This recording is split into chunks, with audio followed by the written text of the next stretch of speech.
बिहार के शिक्षक और हेडमास्टर की फोन की घंटी रात को 9 बजे बजेगी। जी हां, अब बिहार के शिक्षा विभाग के अपर मुख्य सचिव एस सिद्धार्थ अब एक्टिव मोड में आ चुके हैं। बिहार की शिक्षा व्यवस्था को सुदृढ़ बनाने के लिए शिक्षा विभाग ने एक अलग ही लाइन जारी की।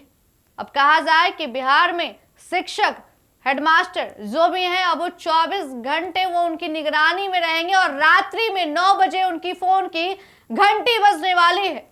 जहां अटेंडेंस को लेकर लगातार वो कहा जाए कि लगातार एस सिद्धार्थ एक्टिव मोड में थे, लेकिन अब एक बार फिर से नए नियम को जारी कर दिया है और अब कहा जाए कि अब शिक्षक जो है रात्रि में 9 बजे अपना सारा काम छोड़कर रात्रि में भी फोन बजती है तो रिसीव करेंगे। अब एस सिद्धार्थ जो है पूरी तरह से एक्टिव मोड में आ चुके हैं। बिहार की शिक्षा व्यवस्था को सुधारने के लिए जहां लापरवाही बरत रहे सरकारी शिक्षकों और हेडमास्टरों की नींद उड़ने वाली है। जी हाँ, हेडमास्टर की नींद उड़ने वाली है। और वहीं सरकार ने स्कूलों के निरीक्षण में बड़ी गड़बड़ी पाई है। आपने देखा होगा कि जब वीडियो कॉल के जरिए सिद्धार्थ लगातार जो है शिक्षकों से बातचीत कर रहे थे और उसमें कई ऐसे शिक्षक जो फर्जी बताए गए और कई ऐसे शिक्षक जो क्लासेस में तो होते थे लेकिन बच्चे पढ़ाई नहीं करते थे। वीडियो कॉल के जरिए सिद्धार्थ ने पूरी जानकारी लिया था, जायजा लिया था, लेकिन कई ऐसे शिक्षक उसमें फर्जीवाड़ा बताए गए। तो अब नए नियम लागू हो चुके हैं। रात्रि में 9 बजे इनकी घंटी भी बजने वाली है और अब लापरवाही नहीं बरतेंगे, लाखों शिक्षक की नींद उड़ जाएगी। बिहार के सरकारी स्कूलों का सिस्टम बदल गया। शिक्षा विभाग के अपर मुख्य सचिव एस सिद्धार्थ ने बड़ा फैसला लिया। जी हां, बिहार के शिक्षा विभाग के अपर मुख्य सचिव एस सिद्धार्थ ने बड़ा फैसला लिया शिक्षा विभाग को लेकर। रात्रि में हेडमास्टर और शिक्षक की फोन की घंटी बजने वाली है। लाखों शिक्षक जो है वो टेंशन में आ चुके हैं क्योंकि उनकी जो कहा जाए कि मोबाइल पर रात के 9 बजे घंटी बजेगी। ये कॉल अपर मुख्य सचिव एस सिद्धार्थ का होगा। आप जान लीजिए कि अपर मुख्य सचिव ही 9 बजे रात्रि को आपको फोन कॉल्स करने वाले हैं। इसको लेकर अगली सुबह उस कॉल से अगली सुबह किसी भी स्कूल के शिक्षकों से लेकर हेडमास्टर पर गाज गिर सकती है। रात्रि के बाद मॉर्निंग में गाज गिर सकती है। दरअसल ये मामला सरकारी स्कूलों की निरीक्षण से जुड़ा हुआ है। पिछले साल 6 जून को शिक्षा विभाग के अपर मुख्य सचिव एस सिद्धार्थ ने सरकारी स्कूलों निरीक्षण की व्यवस्था लागू की थी। जिलों और प्रखंडों में तैनात अधिकारियों के साथ साथ कर्मचारियों को सरकारी स्कूलों का निरीक्षण कर रिपोर्ट सरकार को भेजनी थी। सरकार ने पिछले साल 15 जनवरी को आदेश जारी किया था। जिस भी स्कूल की निरीक्षण किया था उसकी रिपोर्ट ई शिक्षक को उस पोर्टल पर अपलोड कर दी।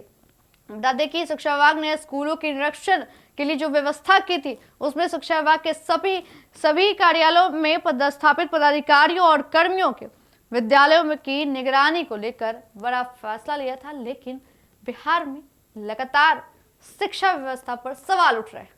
इसको लेकर अब एस सिद्धार्थ जो कि शिक्षा विभाग के अपर मुख्य सचिव हैं, लगातार वो शिक्षा व्यवस्था को कैसे दुरुस्त किया जाए, कैसे बिहार में जो है अब शिक्षा का घोटाला ना हो, शिक्षा मिले, बच्चे पढ़े और बिहार जो है वो 100 अवसर पाए। इसको लेकर अब अपर मुख्य सचिव पूरी तरह से एक्टिव हो चुके हैं।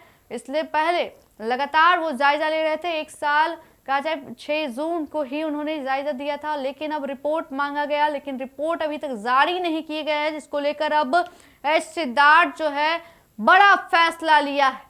शिक्षकों पर गाज गिरने वाली है। खैर नहीं, 9 बजे अगर रात्रि को फोन रिसीव नहीं करते हैं तो अगली सुबह तैयार हो जाए, ये आप लोगों के लिए है। और कहा जाए अब सिद्धार्थ जो है पूरा एक्टिव मोड में आ चुके हैं। अगर किसी शिक्षक ने कोई कहा जाए कुछ करते हैं तो उन पर कार्रवाई अवश्य होगी। अब फर्जी शिक्षक जो है वो नहीं बच पाएंगे और अगर क्लासेस में आप पढ़ाई नहीं करवाते हैं तो आपकी भी खैर नहीं। देखना होगा कि आखिर बड़ा फैसला लिया है, आखिर कौन कौन इसके शिकार होते हैं। फिलहाल देखते रहे फर्स्ट बिहार झारखंड। धन्यवाद। पनोरमा ग्रुप, जो सोचता है वो करता है। ये लो मुंह मीठा करो, आज मैंने अपना जॉब छोड़ दिया, अब हम पूर्णिया वापस जाएंगे। जॉब छोड़ दिया है? मतलब ये घर कैसे चलेगा? हम करेंगे क्या? और माँ बाबूजी क्या बोलेंगे? इसलिए मैं एक और मिठाई का डब्बा लाया, अपने बिजनेस के लिए लोन अप्रूव हो गया। अरे लोन अप्रूव हो गया वो तो ठीक है, लेकिन पूर्णिया में हम रहेंगे कहाँ? अपना घर भी तो नहीं है वहां। इसलिए तो एक और मिठाई का डब्बा अलग से लाया हूं। हमने पूर्णिया में घर ले लिया है, पूर्णिया के ई होम्स पैनोरमा में। पूर्णिया में पैनोरमा ग्रुप लेकर आए हैं ई होम्स पैनोरमा, बड़ा घर, आलीशान जिंदगी और अत्याधुनिक सुविधाओं के संग। अरे अरे, अब क्यों मुंह मीठा करवा रही हो? क्योंकि हम घर वापसी जो कर रहे हैं। घर वापसी की खुशी पूर्णिया में ई होम्स पैनोरमा के संग। ई Homes Panorama, luxurious lifestyle redefined.